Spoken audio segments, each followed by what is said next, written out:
प्यारे विद्यार्थियों, दोलन तरंगे में सबसे पहले मैंने सिंपल हार्मोनिक मोशंस के बारे में बताया कि सरल आवर्त गति क्या होती है। सरल आवर्त गति में एक कंपाउंड पेंडुलम की बात करें कि एक पिंड को अपन पकड़ के थोड़ा खींच के छोड़ते हैं तो वो क्या करता है, सरल आवर्त गति करता है कि जैसे उसको पकड़ेंगे, पकड़ने के ऊपर विपरीत डायरेक्शंस में एक फोर्स लगता है जिसको वापस उसकी संतुलन स्थिति में लाने की कोशिश करता है।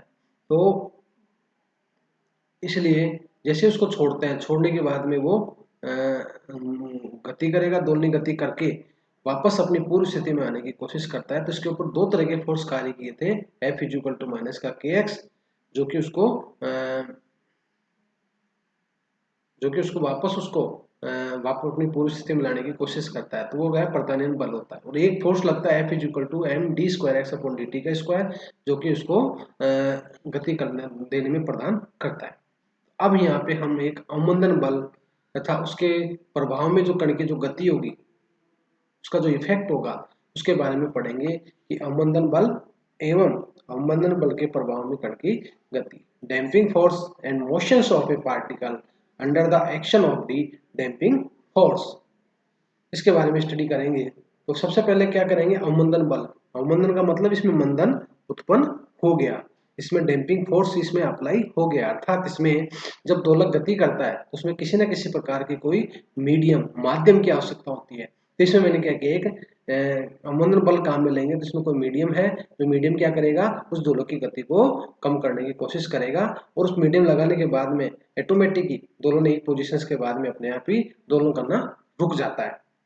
तो इसमें देखिए, किसी माध्यम में कोई कण या पिंड गति करता है, इसमें किसी माध्यम में, अर्थात किसी माध्यम में कोई कण या पिंड गति करता है तो माध्यम के स्पर्श से कण पर क्या होगा, श्यान बल या घर्षण बल उत्पन्न हो जाता है।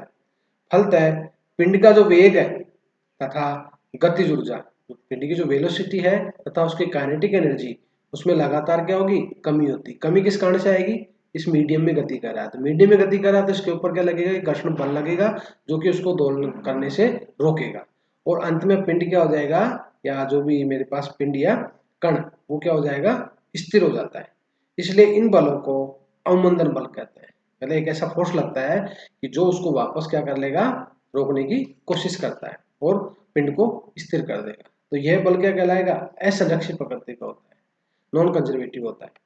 ठीक है, तो इसके लिए मैथमेटिकल इक्वेशंस निकालेंगे कि F प्रोपोर्शनल टू V, कि जो मैंने फोर्स लगाया है वो वेलोसिटी के क्या आएगा, व्युत्क्रम अनुक्रमानुपाती है। तो इसके बाद जो रेस्टोरिंग जो मेरे पास जो F इज इक्वल टू क्या आ जाएगा, F is equal to minus का लैम्डा V आ जाएगा। लैम्डा मेरे पास क्या है, एक कांस्टेंट है, जिससे मैं क्या कहूँगा, डैम्पिंग कोफिशिएंट्स कहूँगा, या डैम्पिंग जो अवमंदन जो गुणांक है वो भी कह सकता हूँ, डैम्पिंग कोफिशिएंट्स कहूँगा।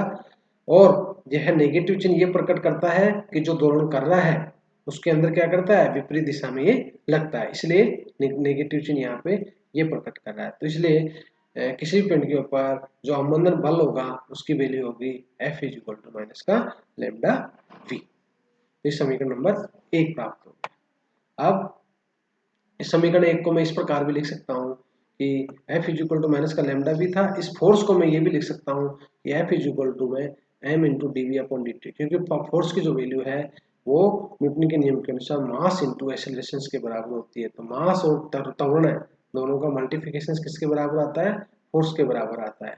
सो m into D V upon D T is equal to क्या आ जाएगा, माइनस का लैम्डा V। तो डी टी की वैल्यू मैं इधर ले गया, ले जाने के बाद मेरे पास जो वैल्यू आई वो आई कि D V upon V minus equal to minus का लैम्डा अपॉन में एम इंटू में डी टी। तो इस डी वी अपॉन वी का जो मैंने इंटीग्रेशन किया, समाकलन किया, वो तो क्या आ गया, log ई वी प्राप्त हो गया। और इसका जो बराबर किसके बराबर आ गया, माइनस का lambda upon M into T plus C constant C प्राप्त हो गया। तो होगा क्या, दोबारा देखिए, इस फोर्स के अंदर फोर्स को मैं इस तरीके से लिख सकता हूँ समीकरण 1 को, m into D V upon D T equal to minus का लैम्डा वी, तथा डी टी इधर चला गया, फिर इसका मैंने इस समीकरण का समाकलन कर दिया, समाकलन करने पर समाकलन चिन्ह लगा दिया। और हम सभी जानते हैं कि डी एक्स अपॉन एक्स का जो समाकलन होता है वो log x आता है। इसी प्रकार से डी वी अपॉन वी का जो समाकलन आएगा वो log ई वी आ गया। इक्वल टू माइनस का लैम्डा अपॉन एम, और इसका dt का जो समाकलन आया वो t आ गया, और प्लस में समथिंग वैल्यू कांस्टेंट c प्राप्त हो गई। इसलिए log e v equal to minus का lambda upon M t plus c होता है। दिस इज द समीकरण नंबर 2। अब मैं क्या करता हूँ कि अब समीकरण नंबर 2 में समाकल नियतांक जो आया था उसकी वैल्यू में निकालना चाहता हूँ। तो निकालना चाहता हूँ तो पिंड क्या किया, गति करके अपनी मैक्सिमम स्थिति में पहुंच गया, और जैसे वहां पहुंच गया तो पिंड का जो अधिकतम वेग आया, वेग की वैल्यू प्राप्त हुई, तो वो तो हो गया v बराबर v0, और v0 पर उसका जो समय था वो क्या आएगा, प्रारंभ में जो समय था t बराबर 0 पर पिंड का कोई वेग नहीं था, v बराबर v0 हो, तो समीकरण 2 के अंदर t बराबर तो 0 तथा v बराबर v0 रखूंगा, तो मेरे पास समाकल नियतांक c की जो वैल्यू प्राप्त होगी वो आएगी log e v0।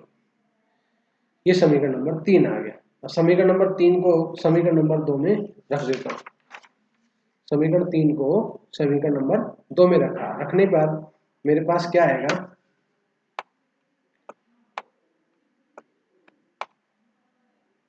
log e v equal to minus का lambda upon M into T plus log e v0। इसमें मैंने कांस्टेंट c जो था उसकी वैल्यू रख दी। रखने के बाद मेरे पास अब इसको मैंने हल किया। हल करने के बाद क्या आएगा कि log e इक्वल टू में v अपॉन v0, v वाले पार्ट एक तरफ ले लिया, माइनस का lambda upon M into T आ गया।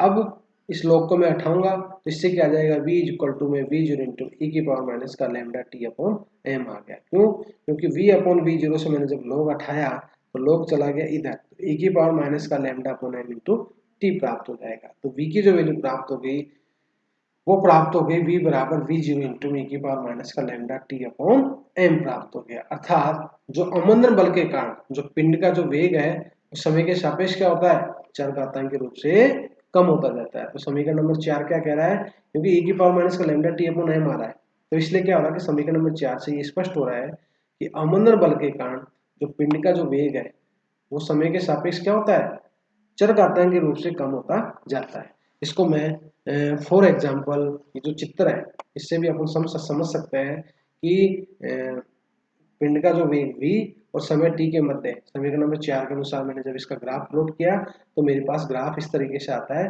कि पहले तो अधिकतम होता है, फिर कम होता होता होता होता होता और फिर शून्य हो जाता है। तो चरघातांक के रूप से ये कम होता चला जाता है, और ये जो वैल्यू प्राप्त होती है मिड की जो वैल्यू वो v0 अपॉन e आती है।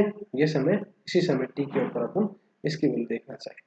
तो कहने का मतलब है कि अवमंदन बल के कारण पिंड का वेग है जो समय के सापेक्ष चरघातांक के रूप से कम होता है। तो इस पे कई बार क्वेश्चन भी आ जाता है कि सिद्ध कीजिए कि अवमंदन बल के कारण पिंड का जो वेग है वो समय के सापेक्ष चरघातांक के रूप से कम होता है, या फिर सिद्ध कीजिए कि अवमंदन बल के कारण पिंड का जो वेग होता है वो v बराबर v0 इंटू e की पावर माइनस का लैम्डा टी अपॉन एम होता है। कई बार ये भी सिद्ध करा लेता है। तो इसलिए इस समीकरण से फिर आगे अपन देखेंगे कि विश्रांति काल कि जो मेरे पास जो प्राप्त हुआ लैम्डा अपॉन एम को मैं विश्रांति काल कह देता हूँ। रिलैक्सेशन टाइम इस पे विश्रांति करता है जो, तो वो टाइम हो गया m अपॉन लैम्डा। m तो मास हो गया, द्रव्यमान हो गया, और लैम्डा मेरे पास क्या है, अवमंदन बल नियतांक हो गया। तो इन दोनों का जो रेशियो होता है वो रिलैक्सेशन टाइम कहलाता है। और इस समीकरण नंबर 4 में मैं इसको रख देता हूँ तो मेरे पास v equal to v0 into में e की पावर माइनस का टाउ इंटू टी प्राप्त हो गया। ठीक है, इससे मेरे पास जो प्राप्त हो गया या t is equal to tau के रूप में प्राप्त हो गया, और ये कैंसिल हो गया, t अपॉन में टाउ प्राप्त हो गया, t से t कैंसिल हो जाएगा। t कैंसिल होने के बाद मेरे पास v की जो वैल्यू प्राप्त हुई समीकरण नंबर 4 से v equal to v0 upon e प्राप्त हो जाएगा। तो 1 अपॉन e का मान क्या होता है, 0.368 इंटू v0, अर्थात विश्रांति काल के ऊपर अर्थात tau is equal to M upon lambda रखने पर जो अवमंदित सरल आवर्ती गति जो पिंड है या कण है उसका वेग कितना होता है, 0.368 इंटू में v0 होता है। तो इस पर भी समीकरण न्यूमेरिकल आ जाता है कि बताइए कि v बराबर 0.368 इंटू में v0 होता है। तो इसलिए अवमंदित दोलक में ये होता है कि जैसे ही मैं बल लगाऊंगा, बल लगाने के बाद में पिंड है जो सरलाव गति करता है, गति करने के बाद में उसके ऊपर घर्षण बल लगेगा, घर्षण बल लगने के बाद में पिंड एक पोजीशंस के बाद में वो क्या होगा, स्थिर हो जाएगा और दोलन करना बंद हो जाएगा।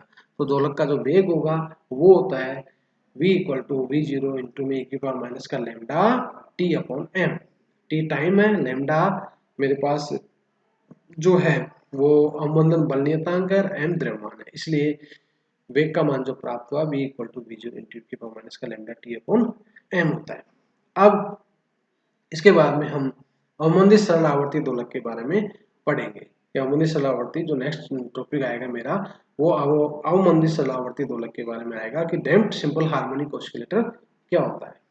धन्यवाद।